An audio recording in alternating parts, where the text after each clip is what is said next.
Best Irish music on irishradio.org with Jerry Byrne. I'm back speaking to Rosie Keane, First Secretary, Brexit and Political Affairs at the Embassy of Ireland, to clarify some more details as regards the situation with performers, musicians, singers and entertainers touring from GB to Northern Ireland and Southern Ireland, and also vice versa. Now, as regards performers, singers, musicians and all of that, what is the position as regards, let's say, a band, musicians coming from Ireland to perform in the UK and vice versa? Because there were alarm bells being rang by musicians in the UK prior to Brexit as regards them having difficulty performing in Europe. So what is the situation with this? Yeah, so you're absolutely right, and it's an issue that comes up. It was in the news there again earlier this week. Especially as the economy is reopening, this is kind of in people's minds. But I suppose, luckily, between Ireland and the United Kingdom, we have the common travel area.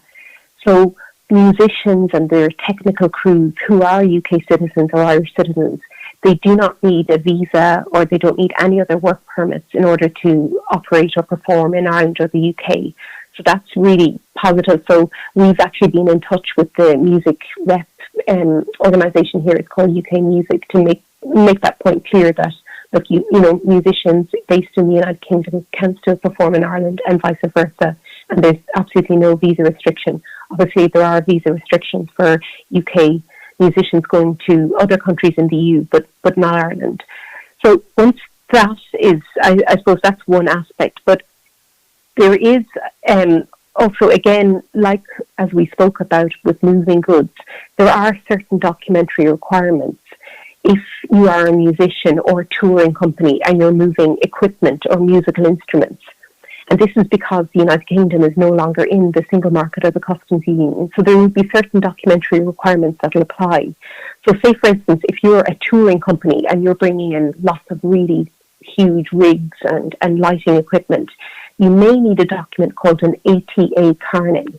And so it's a document that lists all the goods that are to be temporarily imported or exported into Ireland, or say from Ireland into England. So those are generally used by the really big touring companies, and they're valid for a year. But say for smaller musicians, small bands and things like that, if they're coming to Ireland to play a gig, or they're coming to the UK to play a gig and they're bringing, drum kits and things like that, they can make an import declaration. And what essentially you're saying in that declaration is that you're bringing these goods into the United Kingdom or into Ireland on a temporary basis. So they're not staying in the UK to be sold or going into Ireland to be sold. And when you make that import declaration, you have to pay security as well for the duration of the stay of the items. But that is refunded when you leave again and you take your items with you again. But again, I suppose that refers to, where you have a number of pieces of equipment. But say, for instance, if you have someone that's travelling with a portable musical instrument, so let's say a tin whistle or fiddle, and you can carry that on your person, you can make an oral declaration once you're crossing the border, but there's no paperwork and there's no security required on that. So you can just, when you're going through, to say, well, I have my violin or whatever with you. So there are, I suppose, different requirements just in terms of moving goods. And again, I would just point people through to the revenue website in Ireland or HMRC here, but certainly there's no restriction in terms of going there and playing gigs and different performers. Okay, well, if it were a situation where you've got a band and you've got 5 or 8 guys coming over, and they're coming over in a van, and they've got drums, guitars, etc., and they've got a PA system, they'll be able to do this temporary import with all of the items listed on this temporary import thing. They pay the money for that, and then they get the money back when they're leaving the UK. Exactly. Or else, if they're going back and forward quite regularly, so say if they're doing a number of gigs in the UK, it may be better for them to have an ATA carnet, the first document I referred to, because that's valid for a year.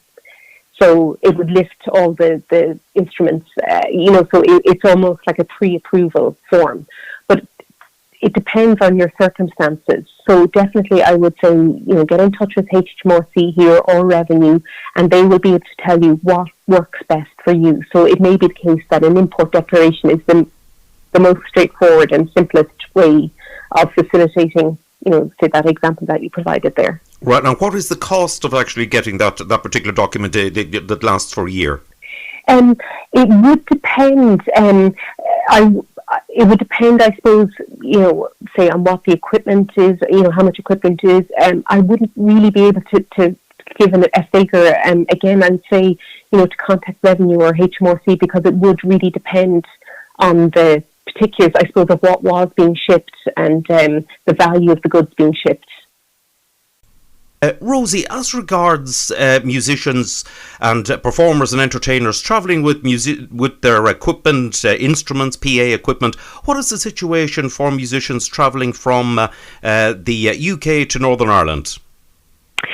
Thanks, Jerry. Yes, so in terms of musicians moving from GB to Northern Ireland, the situation is as it was, I guess, before Brexit. So they do not require an ETA carnet, which is the documentation that you would require in order to move equipment.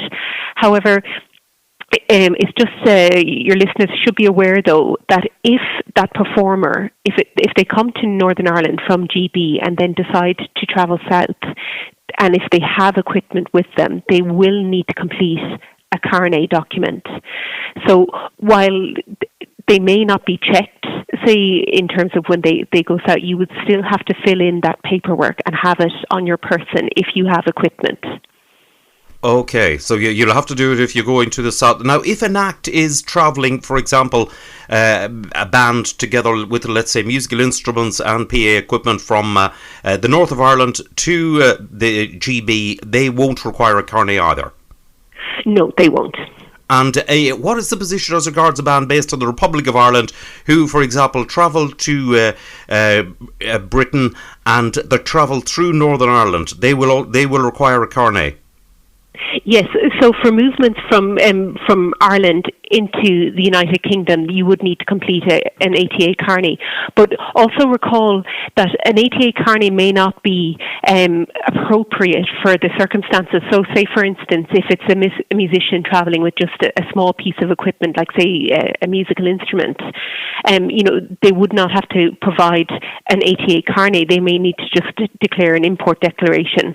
So it's just, there's a lot of information on the Irish Revenue website. So if people are in any doubt and, they want to know, well, do I need documentation if I'm moving, stage rigs, or I'm just bringing my banjo with me, what do I need? I would recommend that people check the Revenue website, and there is very clear instructions there as to what you will need. Right. Now, there's actually no situation whereby an act which is going from the UK or from Britain into Northern Ireland and then they travel down south. There's no situation where they would have to do that prior to actually going, because there's nothing, there's no border or no land border in Ireland.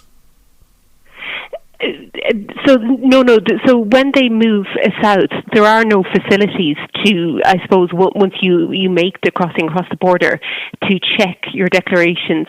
But you may be asked to present your declaration, if you have equipment with you. So our advice is always to just make sure that you have, if you're bringing equipment over from GB to Northern Ireland and then Northern Ireland across the border into Ireland, that you would have your ATA carnet on your person. Okay, it sort of complicates the whole issue before this of free touring, where you used to get various performers, musicians, singers, entertainers used to travel back and forth freely together with various rigs and musical equipment and all the rest of it.